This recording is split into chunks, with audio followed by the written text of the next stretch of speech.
Hello everyone, welcome to हमारी अपनी पाठशाला एजुकेशन फॉर एवरीवन। आज हम हिस्ट्री का एक और इम्पॉर्टेंट टॉपिक करने जा रहे हैं, land revenue system.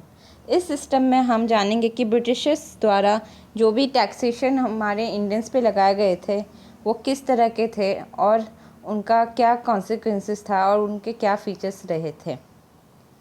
Permanent settlement system जो था वो ब्रिटिशर्स द्वारा लाया गया था गवर्नर जनरल लॉर्ड कॉर्नवालिस के द्वारा। ये बंगाल, बिहार, उड़ीसा, यूपी और नॉर्थ कर्नाटका के रीजन में इम्पोज हुआ था। ये बेसिकली 19% ब्रिटिश एरिया का कवर करता था और जो इस पोस्ट को संभालते थे उन्हें कॉर्नवालिस द्वारा ज़मींदार कहा जाता था। ये परमानेंट सेटलमेंट सिस्टम मुग़ल शासन काल में भी था, जहाँ पे जो वो सल्तनत में जो प्रोविंसेस होते थे उनके जो टैक्स कलेक्ट करते थे उन्हें दीवान कहा जाता था और उनका रोल था कि वो सारे टैक्स कलेक्ट करके सल्तनत को दें। सिमिलरली यहाँ पे दीवान ना होके ज़मींदारों को ये काम दिया गया था कि वो सारा लैंड का टैक्स कलेक्ट करके ब्रिटिशर्स को दें और इस जितने भी सेटलमेंट सिस्टम जो थे वो लैंड को देख के फिर फिक्स किए जाते थे। इन बिगनिंग जो भी सेटलमेंट सिस्टम था वो 10 इयर्स का था, बट 1793 में इसे परमानेंट कर दिया गया था। इस सिस्टम में जो ज़मींदार थे उन्हें सिर्फ 1/9 पार्ट ही मिलता था टैक्स कलेक्शन का, बाकी 8/9 पार्ट जो था वो गवर्नमेंट को चला जाता था। कुछ ऐसे रीजन भी थे जहां ज़मींदार टैक्स पे करने के हालात में नहीं होते थे, तो उन्हें उस ज़मींदारी पोस्ट से हटा दिया जाता था। अब परमानेंट सेटलमेंट के कॉन्सिक्वेंसेस क्या फेस करने पड़े थे ब्रिटिशर्स को। Britishers gave financial security for British administration. Cost of running administration decreased because Britishers had to collect revenue from only few ज़मींदार instead of lack of farmers। Britishers की income बाद में बहुत लो हो गई क्योंकि ज़मींदार के पोस्ट बहुत कम थे, जिससे उन्हें रेवेन्यू बहुत कम आता था। Britishers government got new political allies। They will keep their own militia to suppress peasants' revolt, act as an informer and loyal to British rule। जो ब्रिटिशर्स थे उन्होंने ज़मींदार को अपना इन्फॉर्मर के तौर पे भी रखा था ताकि वो इंडियन और ब्रिटिशर्स के बीच में एक बैरियर का काम करे और ब्रिटिशर्स को इंडियन के हो रहे रिवॉल्ट से बचाए। Permanent settlement system lead to many agrarian revolts. इस परमानेंट सेटलमेंट के कारण ब्रिटिशर्स को काफ़ी एग्रेसिव रिवॉल्ट का भी सामना करना पड़ा। Government's income declined over a year because revenue was permanently fixed plus number of intermediaries kept increasing। जो गवर्नमेंट सिस्टम इन्होंने बनाया था उसमें उन्हें काफ़ी लॉस झेलना पड़ा क्योंकि जो सिस्टम उन्होंने किया था वो फिक्स कर दिया था, जिसके चलते जो इंक्रीमेंट या जो भी प्रोडक्शन थी उन्हें एक फ़िक्स अमाउंट ही मिलता आ रहा था काफ़ी टाइम से, और प्रोडक्शन ना बढ़ के जो उनके इंटरमीडिएटरीज थे वो बढ़ते जा रहे थे, जिससे उन्हें कंटिन्यूसली लॉस का सामना करना पड़ रहा था। Hence Britishers learned from their mistake and did not extend this permanent settlement or zamindari system to the whole of India। Instead they established Royatwari and Mahalwari system in the remaining part। Britishers ने इन गलतियों से सीख ली और उन्होंने इस permanent settlement system को बंद कर दिया। इसके अलावा उन्होंने रैयतवारी और महलवारी सिस्टम लगाया अपने बाकी प्रोविंसेस में। Textile industry was a driver of industrial revolution in Britain। Raw cotton imported plus finished textile exported to India। इसी दौरान ब्रिटेन में इंडस्ट्रियल रेवोल्यूशन हो रहा था और जो भी ब्रिटिशर्स थे वो यहाँ से रॉ कॉटन उठा के अपने ब्रिटिश में ईज़िली इंपोर्ट कर देते थे और वहाँ से फिनिश गुड्स इंडिया में भेज देते थे। और इसी दौरान इंडिया की इकोनॉमी काफ़ी नीचे तक गिर गई थी। To prevent any competition from Desi textile industries, the Britishers import variety of tax and tariff on them। Desi textile business collapsed, lack of weaver became unemployed, migrated to village in search of work।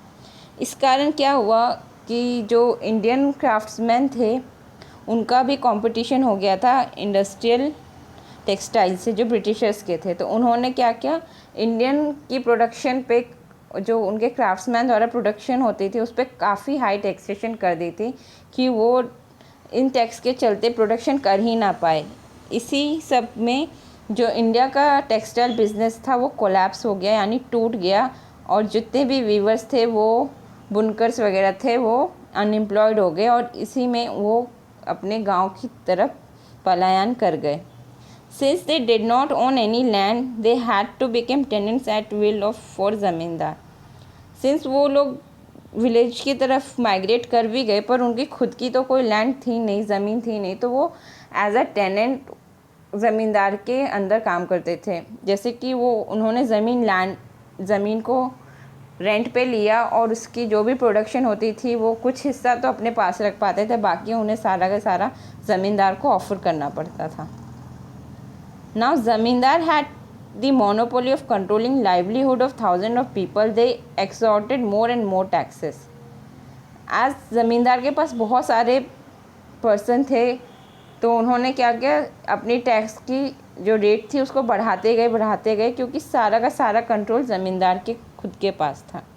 Western Bengal farmer got divided into 2 categories, jotedars and bargadar. इसी में waste Bengal के जो farmers थे कुछ तो बहुत अमीर हो गए और कुछ जो थे वो हिस्सेदारी में काम करना शुरू कर दिए। ईस्टर्न बंगाल में jute cultivation, independent farmers with middle size land holding थे। जो ईस्टर्न पार्ट था बंगाल का वहाँ पे तो जूट कल्टीवेशन होती थी, प्लस कुछ इंडिपेंडेंट फार्मर थे जो अपनी छोटी मोटी खेती बाड़ी खुद करते थे। In permanent settlement area, land revenue was fixed, but over a year, agriculture prices should increase, but government's income did not increase. यही उनके टैक्स फिक्सेशन के कारण गवर्नमेंट को अल्टीमेटली लॉस झेलना पड़ा क्योंकि जो प्रोडक्शन थी वो तो बढ़ नहीं रही थी, उल्टा जो मिडल मैन थे वो बढ़ते ही जा रहे थे। Zamindars were oppressive, leading to a frequent agrarian revolt in the permanent settlement system. Hence उनकी प्रोडक्शन बढ़ नहीं रही थी फार्मर्स की, तो रेवेन्यू कलेक्ट हो नहीं रहा था और इससे ना ब्रिटिशर्स को फ़ायदा हो रहा था ना ज़मींदार को। इवेंचुअली ब्रिटिशर्स को तो फिर भी फ़ायदा था पर ज़मींदार को कोई फ़ायदा नहीं हो रहा था और इस चक्कर में ज़मींदार ने भी रिवोल्ट करना शुरू कर दिया। इन बिहार बंगाल देयर एग्जिस्टेड ज़मींदार feudal lords since the times of Mughal administration, but Madras, Bombay, Assam did not have zamindars feudal lord with large states, so hard to outsource this work even if British wanted. Bihar Bengal ऐसा region था जहाँ पे ज़मींदारी system थी, but जो असम, बॉम्बे और मद्रास का reason था वहाँ पे ज़मींदारी सिस्टम नहीं थी। No middleman in tax collection, farmer has to pay less. Increased purchasing power will improve the demand of ready-made British products in India. Hence, जिन रीजन में जैसे कि मद्रास असम में कोई ज़मींदारी सिस्टम नहीं थी तो अल्टीमेटली रेवेन्यू बहुत ज़्यादा हो रहा था ब्रिटिशर्स को और इसी में उनकी जो टैक्सेशन थी वो इंक्रीज़ हो गई और उनकी परचेसिंग पावर भी इंक्रीज़ हो गई। अल्टीमेटली उसने ब्रिटिश की इकोनॉमी को एक बूस्ट दिया। Consequently, all subsequent land tax or revenue settlement made by a colonial ruler were temporary settlement made directly with the peasants. इसी में वहाँ के जो ब्रिटिश ऑफिशियल थे उन्होंने सोचा कि अगर मिडल मैन रहेंगे ही नहीं, ज़मींदार रहेंगे ही नहीं, तो सारा का सारा फ़ायदा उन्हें खुद मिलेगा। इसलिए वो डायरेक्ट राइट से, कल्टीवेटर से, यानी जो वहाँ पे फार्मर्स थे उनसे डायरेक्ट डील करेंगे और इंडिविजुअली सारे फार्मर्स उनको टैक्स कलेक्ट करके देंगे। इससे ना मिडल मैन रहेगा और जितना भी फ़ायदा होगा वो सीधा कंपनी को जाएगा। इसी को रैयतवाड़ी सेटलमेंट कहा गया।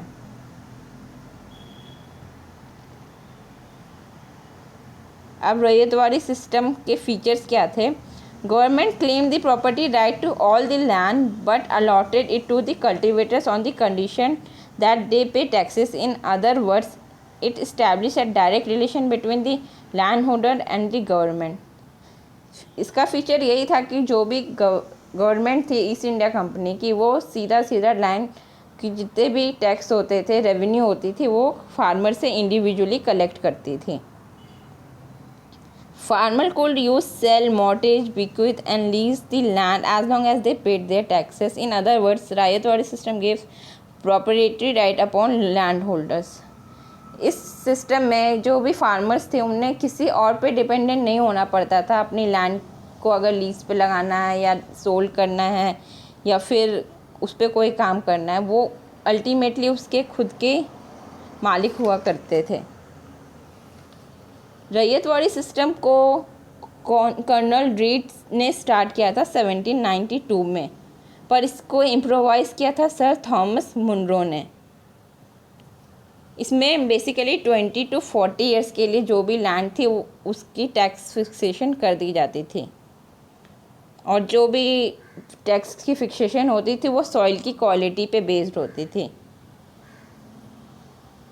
और इसकी एक फेमस थ्योरी ये थी, मतलब ये जो भी ये ब्रिटिशर्स थ्योरी लैंड को फिक्स करते थे वो उन्होंने एक साइंटिफिक थ्योरी से किया था, जो कि थ्योरी ऑफ इकोनॉमिस्ट रिकार्डो की थी। Ryotwari system, if they did not pay the taxes they were evacuated. जो भी फार्मर्स थे अगर वो इस टैक्स को नहीं पे करते थे तो उनसे वो ज़मीन ले ली जाती थी। Taxes were only fixed in a temporary settlement for a period of 30 years and then revised. इसमें टाइम की फिक्सेशन थी, 30 ईयर्स के बाद वापस से जो भी टैक्स था वो बढ़ा दिया जाता था। Government had retain the right to enhance land revenue whenever it wanted. पर गवर्नमेंट के पास ये पावर थी कि वो कभी भी इस लैंड रेवेन्यू सिस्टम में जो भी टैक्सेशन है उसको बढ़ा सकती है। Provided measures of revenue relief during the famines, but they were seldom applied in real life situation. कहने को तो जब बंगाल इस टाइम पे फेमाइन आया था तो कहने को तो मतलब फार्मर्स को ये था कि ब्रिटिशर्स द्वारा कि हाँ हम आपको छूट देंगे, पर रियल लाइफ में ऐसी कोई छूट उन्हें मिली नहीं थी। इस रैयतवाड़ी सिस्टम में जो 50% भी लैंड रेवेन्यू होता था ड्राई लैंड का, वो ब्रिटिशर्स को जाता था और 40% फार्मर्स के पास रहता था, जबकि 60% जो इरीगेटेड लैंड्स का रेवेन्यू होता था वो ब्रिटिशर्स को जाता था और 40% इरीगेटेड लैंड्स का रेवेन्यू पीजेंट्स के पास रहता था। इसमें जो बेसिक यूनिट थे वो पीजेंट्स या फार्मर थे, जबकि परमानेंट सेटल में जो बेसिक यूनिट्स थे वो ज़मींदार थे। अब कॉन्सिक्वेंसेस क्या हुए रैयतवाड़ी सिस्टम के? Farmer had to pay revenue even during drought and famines else he will be evicted. इसमें इसके कॉन्सिक्वेंसेस ये थे कि जो सबसे पहले जो फार्मर थे उन्हें चाहे सूखा पड़ जाए, चाहे उनके क्रॉप्स ख़राब हो जाए, चाहे कोई भी बड़ी त्रासदी हो जाए, फार्मर्स को अल्टीमेटली टैक्स पे करना ही पड़ता था, वरना उनसे उनकी ज़मीन ले ली जाती थी। Replacement of large number of ज़मींदार बाय वन जॉइंट ज़मींदार कॉल ईस्ट इंडिया कंपनी। इसमें ये हुआ कि छोटे छोटे ज़मींदार को हटा के एक बहुत बड़ा सिंगल ज़मींदार आया जो कि ईस्ट इंडिया कंपनी खुद थी। Although Ryotwari system aim to direct revenue settlement between farmer and the government, but over a year landlordism and tenancy become wide spread because textile weavers were unemployed. They started working as tenant farmers for other rich farmer. Ryotwari system में जो direct taxation होती थी वो तो कुछ time तक ठीक रही, बट इससे क्या हुआ, जो इंडस्ट्रियल एरिया के वर्कर्स थे उनका काम रुक गया और वो उन्होंने काम करना शुरू कर दिया इन्हीं बड़े बड़े जो पीजेंट्स वगैरह थे उनके under. Since government insisted on cash revenue, farmer restored to growing cash crops instead of food crops, and cash crop needed more inputs, more loans and indebtedness. Government जो थी वो ज़्यादा से ज़्यादा पैसे की मांग करती थी और इसी चक्कर में जो फार्मर्स थे उन्हें क्या करना पड़ता था, कैश क्रॉप उगाने पड़ते थे, मतलब ऐसे क्रॉप जिनसे सिर्फ पैसे ही पैसे मिले, और इस चक्कर में उन्हें काफ़ी लोन लेना पड़ता था। अल्टीमेटली जो किसान था वो कर्ज में डूब जाता था। After end of American civil war cotton export decline, but government didn't reduce the revenue. As a result most farmer defaulted on loans and land was transferred from farmer to money landers.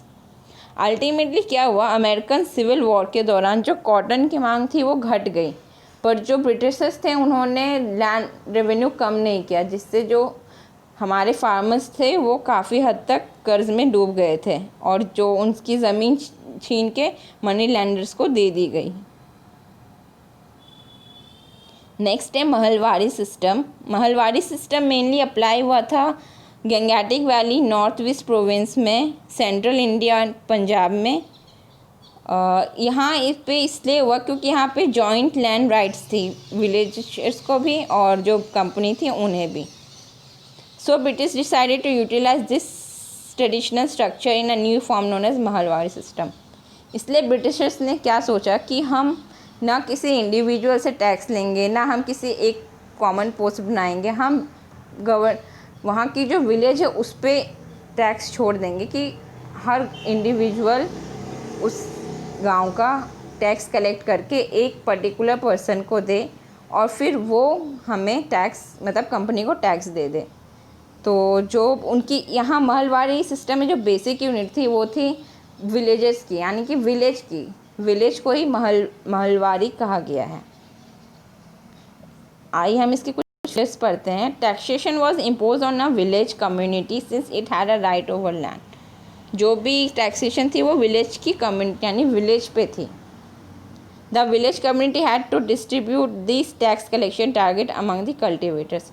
अब ये village community थी वो tax को distribute करती थी या tax को इकट्ठा करती थी अपने पीजेंट्स वगैरह से और वो जाके ईस्ट इंडिया कंपनी को टैक्स देती थी। Each individual farmer contributed his share in the revenue. Since जो भी एक इंडिविजुअल फार्मर थे वो अपने टैक्स को इकट्ठा करके इस कमेटी को दे देती थी। फार्मर है राइट टू सेल और मॉर्गेज देयर प्रॉपर्टी। फार्मर को अपनी प्रॉपर्टी सेल करने का या उस पर काम करना या उसको लीज पे देना उसका राइट था। The village community did not necessarily mean entire village population, it was a group of Elder notable of high cast. Village community में हर कोई पार्टिसिपेट नहीं करता था, वो बेसिकली कुछ बड़े मेंबर्स होते थे जो कि हाई कास्ट के होते थे, वही सबसे लैंड रेवेन्यू इकट्ठा करके ईस्ट इंडिया कंपनी को दे देते थे। अब village inhabitant call numberdars collect the amount give to British. और जो बेसिकली उस कम्युनिटी में इस सबको कलेक्ट करके ब्रिटिशर्स को रेवेन्यू देता था उसे नंबरदार बोला जाता था। British periodically revise tax rate. और ब्रिटिश इसमें हर बार अपने टैक्स को बढ़ाते घटाते रहते थे। Mahalwari system consequences.